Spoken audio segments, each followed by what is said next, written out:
Welcome to the Besties with Breasties podcast. Sarah Hall here. I am a certified health and wellness coach, athletic trainer, mom, and breast cancer survivor.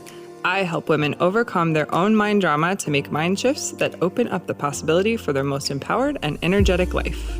And I am Beth Wilmus, author, speaker, and founder of a human investment organization, otherwise known as a nonprofit, called Faith Through Fire. Our mission is to reduce the fear and anxiety that breast cancer patients feel and replace it with hope and a path toward thriving. This podcast is about our experiences with breast cancer and life after as young survivors and moms.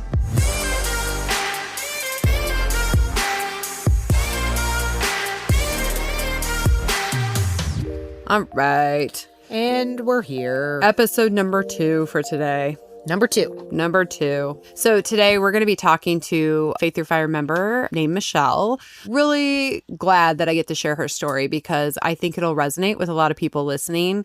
I met Michelle. She came through the Faith Through Fire program and got involved with Faith Through Fire, and then she suffered a recurrence. So today we're going to talk to Michelle about how her stage 0 diagnosis turned into a stage 3 recurrence. We're also going to talk about the emotional toll of treatment and recurrence on a young mom. Yeah, and what it's like for Michelle navigating motherhood, marriage, and mental health in the middle of cancer chaos. But before we dive in with Michelle, let's hear from our first sponsor. Are you feeling scared, overwhelmed, or lost post-treatment? Do you want to reclaim your life and thrive even better than before breast cancer? Faith Through Fire Survivorship Bootcamp is designed for breast cancer survivors who are committed to living their fullest lives. If you're ready to leap forward, seize personal growth, and redefine your journey, this bootcamp will provide the path. You might benefit from our bootcamp if the excitement of completing treatment has worn off, leaving you feeling unsure about your future. You feel confused by your new post-cancer identity and struggle to accept your, quote, new normal. You want to enjoy life again but feel stuck in a cycle of negative emotions. Or you feel disconnected from yourself, others, or God. Our bootcamp offers a structured roadmap that delves deep into 4 key areas crucial for post-cancer recovery and thriving: understanding trauma, cultivating a fighting spirit, managing anxiety and intrusive thoughts, and redefining and reshaping your identity so you can rediscover your joy and purpose in life. You can participate in person in St. Louis or online. To join our waitlist, visit faiththroughfire.org/survivorship-bootcamp. Well, welcome, Michelle. Thank you so much for being on with us today. Thank you for having me. Of course. So let's start back at the beginning. It was June, right, of 2023 that led to your first diagnosis of breast cancer? Yes, it was the end of May, early June. I had been having some nipple discharge that I wasn't sure what it was. I didn't know that that was a symptom of breast cancer. And I had just finished nursing my youngest, who was about 14, 15 months at that point. So I just thought I had a clogged milk duct and nothing, was wrong, of course, because I was 32 years old and no woman thinks that about themselves. Upon going to see my OB, I could just tell with the vibe in the room that this wasn't normal. And she, did the culture, I guess it's called, and sent that off. And then very rapidly got me in to have a mammogram and more imaging. That was I think that this all happened between like Memorial Day weekend. So then early June, I had my appointment to have my mammogram and the imaging. And I didn't even get to leave that appointment with them saying, can we go ahead and do a biopsy? I had 3 small children and they knew that my time away in the summer from them was hard. And I was home. My mother-in-law was home with my kids. So they were like, we have childcare for you. Can you stay?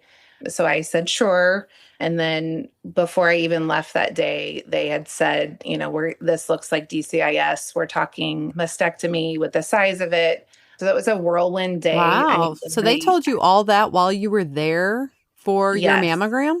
Yes. So my nurse navigator, none of it was confirmed, but she's like, I see this every day. I want to prepare you. I'm not going to let you leave. And I had mixed feelings about that. I was a little bit like, what if she's wrong? And of course, my husband, being the person he is like, she's wrong. Like, you don't have cancer. This is not happening. And then, a day or 2 later, they called me with the results and everything she had said was, correct. I had a 10 centimeter mass on my left breast. lumpectomy was not an option for me. But they were like, good news is it's DCIS, so it's the best kind of breast cancer you can have. I was like, great, that's lovely to hear. And they basically said, we're looking at single mastectomy at the least invasive thing for you. And where was your mindset at that point? Like, did you feel grateful? Because I feel like a lot of our DCISers are just like, I know I should be like grateful because it's so early, but, and then they really struggle with the emotions and whether or not they're valid, which we're always telling them, of course they are. Right. Cancer is cancer and you're still amputating body parts. And of course, yes. This is a traumatizing event. Like, where was your head with it all? I was devastated. I mean, I never in a million years when I went into that appointment thought I was going to hear the words mastectomy like that. Though I still can put myself back in that chair of hearing her say that to me. And again, a lot of it was I was just finishing nursing my baby. And, then I went into I'll never nurse another baby again. And I just felt like my youth and my motherhood and all of that was kind of ending. Mm-hmm. In literally a matter of, a day, I heard those words. So it was very, very, very devastating. I feel like a lot of women too who are breastfeeding and then are told that they are, that it's going to be taken away from them in the future, whether they want it, maybe they hadn't considered it, but once it's told to them that window is going to be closed with that surgery, I feel like a lot of people don't understand how upsetting that is for women. I mean, was that something that was really important to you?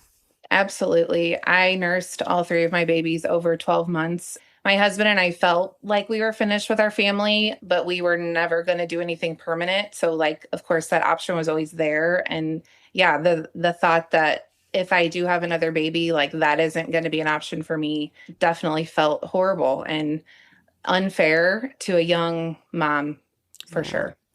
Now, you and I met because you had your surgery and they told you, what, you're done? Like, you're cured, you're done, you can move on with your life, right? That was kind of the verbiage that you heard from them? Yes. After my surgery said, we can officially say you've been cured. They said, I asked about recurrence. They said there's a less than 1% chance that this will come back. I felt super confident. I loved my surgeons and my doctors. And I went back after my 6-month post-mastectomy. Everything looked good. It was just physical exam. I never had a PET scan or any other kind of imaging done after my mastectomy. And I did opt for a double mastectomy. I don't know if I said that to begin with. Yeah, you did. So you probably felt like, okay, I did all the things, right? Like I did the most drastic thing to make sure that this doesn't come back, is what a lot of women feel when they get a double mastectomy. Yes. And to me, it was like, if you're going to take one, you might as well take both. And that was kind of, I was like, just get rid of it. And hopefully I can move on from this and never have to cross this bridge again. Which is kind of like where you and I mean, we knew each other, but then you joined the survivorship boot camp with Faith Through Fire. And so we were getting together with a group of women to kind of process the diagnosis and to give ourselves tools to move forward. And it was during that process, like toward the end, that you told me that you felt a lump. And right. I was like, you're going to be fine.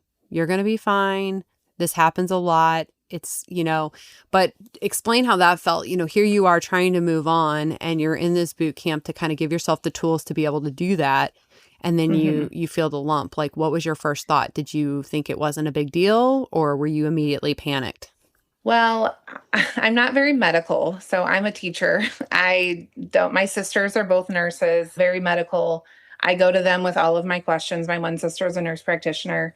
I originally was just like, this is like kind of weird. And it was Thanksgiving night when I felt it. And I immediately went over to my husband and I started feeling his neck. And he's like, what are you doing? And I was like, is one side of your neck like bigger than the other? And he's like, what is happening? And so then I know it's kind of funny, like thinking about it now, but I was just like, there's no way that this is like a lymph node. Like I'm not. Because it was in your neck is what you're saying. You felt like a lump in your neck. Yeah. So right where my left clavicle is, it was like right above that. And it was like obviously larger than my right side. Mm-hmm. And I just happened to put my hands there. Like there was no reason why it wasn't hurting. So I sent a picture to my sister and she's like, come over. So I went over there and she says she knew immediately that it was cancer. She did not tell me that, being my sister and hoping she was wrong. Mm-hmm. But she's like, just in my practice of feeling people's lymph nodes, she's like, I knew. We were actually packing to go to Branson that weekend. So I went on this trip and I'm like, okay, everything's fine. Like, it's not going to be anything. And then, yeah, when I got back, they ordered an ultrasound. And being in that survivorship boot camp, the reason I started going to that or felt like I needed it is about a year after my mastectomy, I started feeling, I was like, I need to see a therapist. Like, I don't know what's happening to me. It was just like all of this emotion and trauma around my surgery. And like you called it an amputation, it really truly is, even though people don't call it that or think of it that way. It felt like a huge part of me, my identity as a woman. I was just feeling like I needed something. Like my life is just, I don't know. There was just like a lot of intense emotion and I didn't know how to handle it.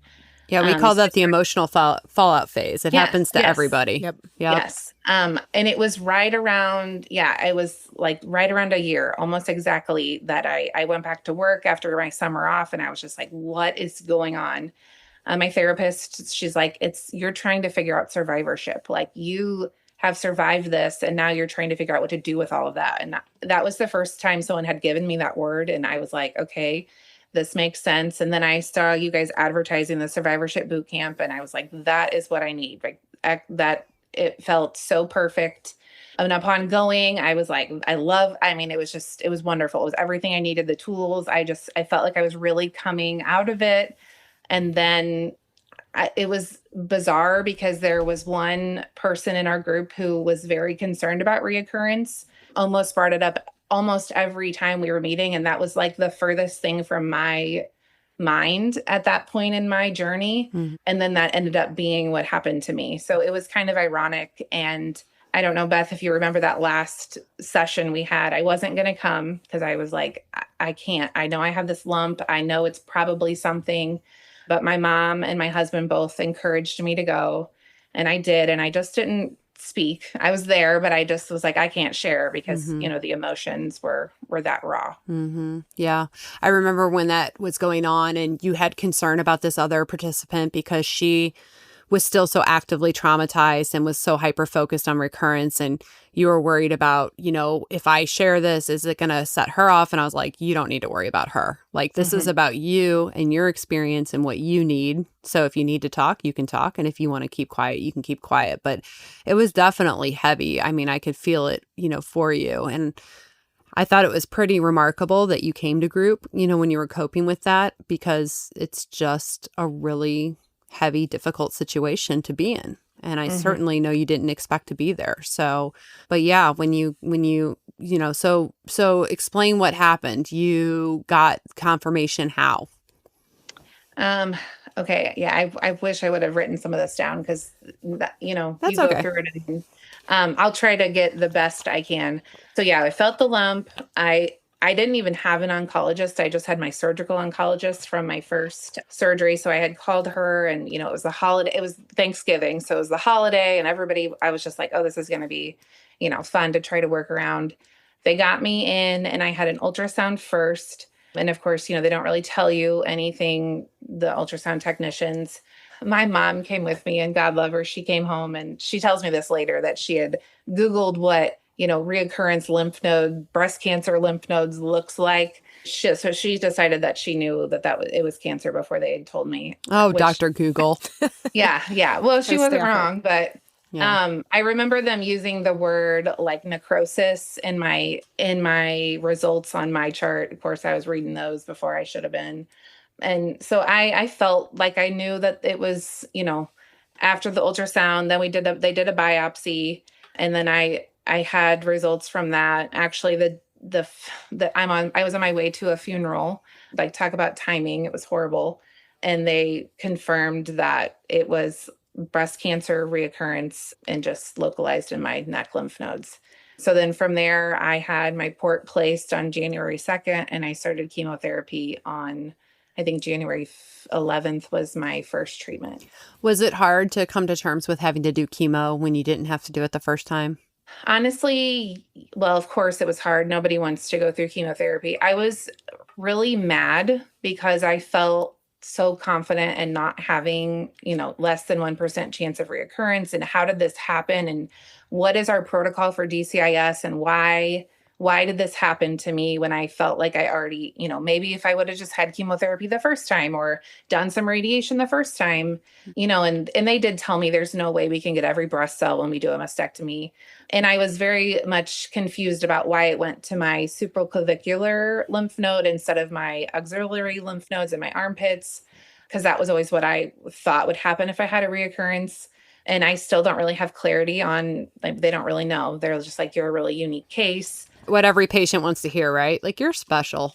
I mean, yeah, like, Beth, the amount of times that I've been told, like, your case is so unique and, everybody wants to hear my story and, like, this is so rare and maybe we need to be questioning, and it's like, okay, that's really great, but this is my life. And this doesn't that feel crummy? I used to feel that way when the nurses would go, "You're so young.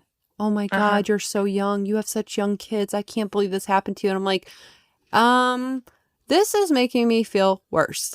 Like, or did you when feel like that? Or when they say you're so healthy, like, or you don't look like a cancer patient. Oh my gosh. It's like, I'm like, okay. the things people say to you, right? Where you're like, knife to the heart. Yeah. Right. Yeah. I dealt with that a lot I had a miscarriage between my first and second baby, and that kind of kickstarted this, like, healthy lifestyle of low tox. And, like, I've been very health conscious about, like, the products that I put on my skin and the food that we eat. And so everyone around me is just like, if you have cancer, like, we probably all do. And I was like, okay, this isn't helpful. Like, I understand what you're saying. Yeah. There's a lot of people in our community that feel that way. It's like, if I did all these things and it can still happen, then what does that do? Right. It really messes with your head, So you get this news, you go through chemotherapy. Where you are in your story right now is you've just started radiation, correct? Yes, I think I started on June 23rd. I have 9 treatments left. So I'm, like, in the final countdown. Everyone's like, "Oh, you're almost done." And I just, like, still don't feel that way. You've been here before, so you're not done. It's like the real Right. healing doesn't even start to take place No. until you're done with treatment. Right. I just have a lot of internal work to do. And I know that. Yeah. Yeah. I want to kind of talk a little bit about the mental health aspect, motherhood, moving forward. But before we do that, you want to do Boobs in the News? Yeah, let's do it. Boobs in the News is a fun segment where we read funny tweets by real people or ridiculous news stories. Boobs in the news, boobs in the news, boobs in the news. All right, lay it on me, Jess. What you got? All right. An Italian man Okay. went on a 280-mile walk. Now let me re-say that again. 280 miles walk after arguing with his wife. Oh, man. He really needed Ken's nodding like, I don't see anything wrong with this. Apparently, he argued with his wife, left home to clear his mind, and he ended up walking for over 1 week. How many miles is that? Like, where did he end up? Where did he start and where did he end up? There's actually a map. This was in Italy, but I don't know Did any he of these have cities. a cell phone or did he ghost his wife? No, his wife had no idea. He told officers, so finally he was found, but his wife reported him missing. Oh my God. And then had to pay a fine. So they do make people pay fines for things like this. Oh. But he had told officers that he didn't realize how far he had gone. And he survived because he received food from strangers along the way. Oh Isn't my that gosh. unbelievable? What did his wife do? I know. And like 280 miles. Like, you must have really pissed him off, lady. and he like had to sleep. You can't walk 280 miles without stopping. Do you know what I'm thinking of right now? Is the scene in Forrest Gump where he's like, I was running and running. Yep. Like, he just takes off across the country and they show him with like a full beard. And Well, this 48-year-old man, he was 48. 48. Okay, so they probably had kids at home. Probably. If he thought she was mad before, how about now when she's been at home wondering where he's been for the Right. last... I mean, first you're worried and then, or maybe first you're mad that he's walking, then you're worried for a week. Can you imagine like not knowing where your husband And is? I will say this, like, I really struggle with staying mad at somebody, like, and then having them leave my presence because it's always my thought, like, what if the last thing we did was have a fight? Right. Oh, man. Homeboy better have a real good reason. She better done something real wrong. I know. That must have been a serious fight. And she had to pay 400 euros. No way. Yes, For reporting him? for a violation fine. I don't know. It says a lockdown violation fine. I don't know why. Oh, man. Well, here's a question. Do you think they're still married today? Does it say? It doesn't say. We ought to Google them and see if they're still married. I don't know. There's got to be like a record of that. Yeah, I don't know. I am trying to envision like what Gary would do if I like took off on a 200-mile walk. Or was it 200 miles? Yeah, 280, almost 300 miles. 80-mile walk. For a Okay, week. I don't have good, what's the word for, it's not perception, but like give me a visual of 280 miles from like Wentzville. Like, is that like, Okay, so from Wentzville to like Highway 54, like towards Columbia, that's about 60 miles. shut up. Yeah. So 280 would probably be from like Wentzville To KC? to Kansas City. He walked So imagine, yeah. Wentzville to see now it's really coming alive for me because I was like, I need a visual. Yeah. Wentzville to Kansas City, and he walked. Yeah. Yeah, he gumped it. In a week without stopping, getting food from I'm actually kind of strangers. impressed. I mean, he must have really been mad. But I kind of think he's the boo because... You do? Well, kind of, because, like, you're that mad that you're going to walk for 280 miles. Like, you can't, like, go have a conversation and, like, talk it through. Yeah, I don't know. I guess not. I mean, He must have been really mad. I suppose no matter what she's done, he's still the boob.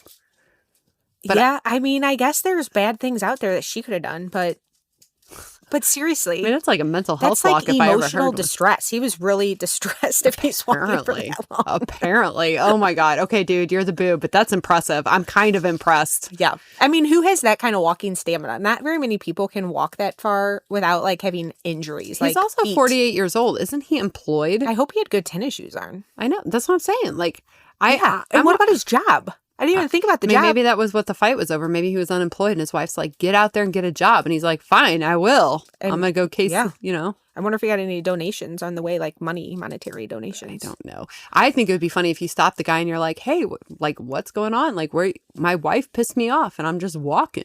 Yeah. I'm walking. And he got stopped by the police. That's how they found him. Oh, gosh.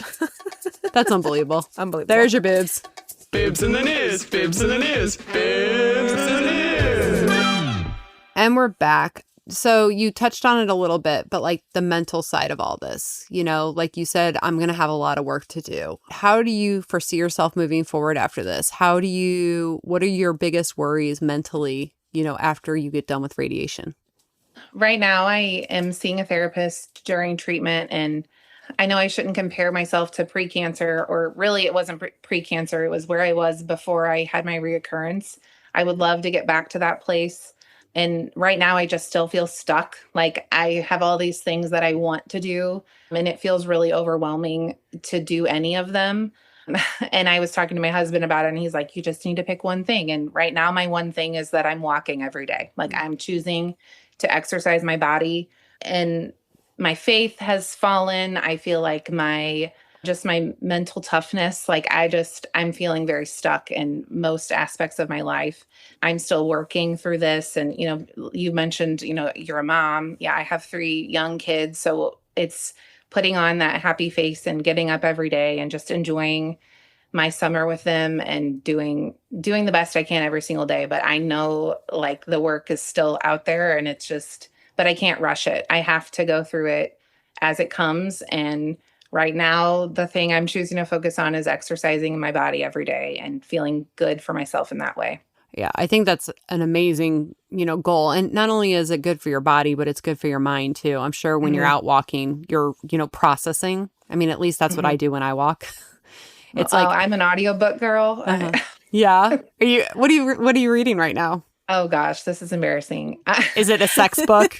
No. Is it I don't sexy? do those. I can't handle that. And I'm listening to, it's called Sociopath, and it's about a girl who is a self-proclaimed sociopath, and it's her story. It's like a true... I love those. Have you ever watched those interviews on TV with sociopaths? They're fascinating. No, I don't really watch much TV. Pretty much Yeah, I'm like That's because very you're momming and you're going through cancer treatment and you're working. The only thing I watch is Dateline on Friday nights. Oh, there you go. Yeah. There you go. I applaud you for having the one goal, the one focus, and then just giving yourself the grace to realize that this is a marathon, not a sprint, right? So you have to just give yourself the grace to go through it at the pace that you need.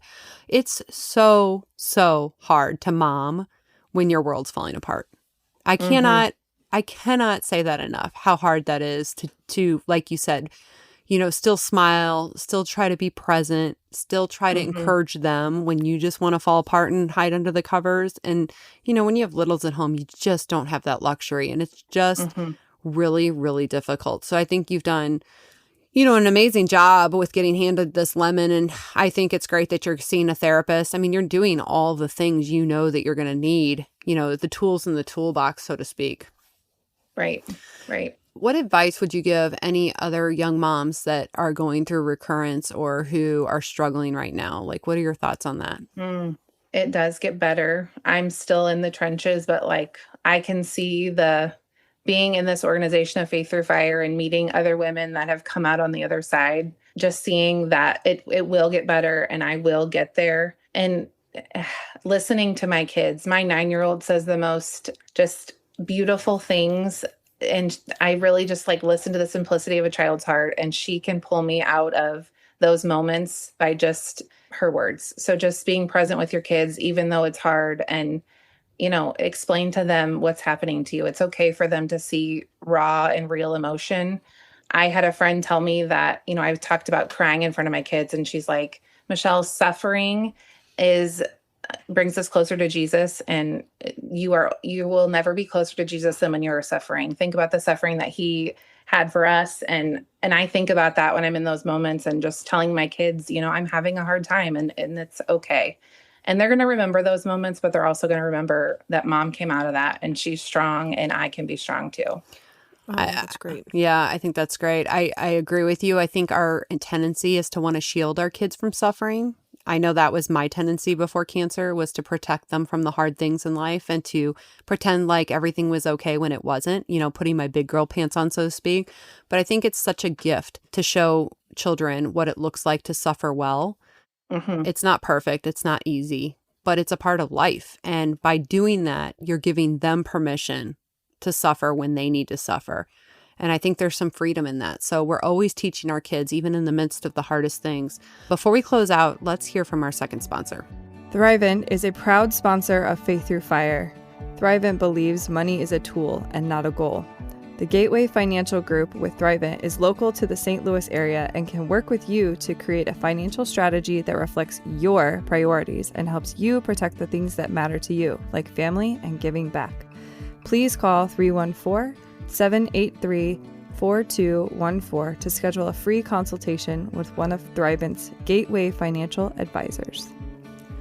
All right, we're back. Michelle, thank you so much for sharing your story and being vulnerable. I know it's been a really tough season. You're still in that season. You know that we're here for you and we're rooting you on. And I just think you're doing a remarkable job. Thank you so much for sharing. Thank you for having me on. All right, until next time, guys. See ya. Thank you for being a listener of the Besties with Breasties podcast. If this podcast had a positive impact on your journey, leave us a review or consider becoming a supporter. You can donate with the link in the show notes or at faiththroughfire.org. This episode was hosted by Sarah Hall and Beth Wilmus, audio and production edits by Innovative Frequencies.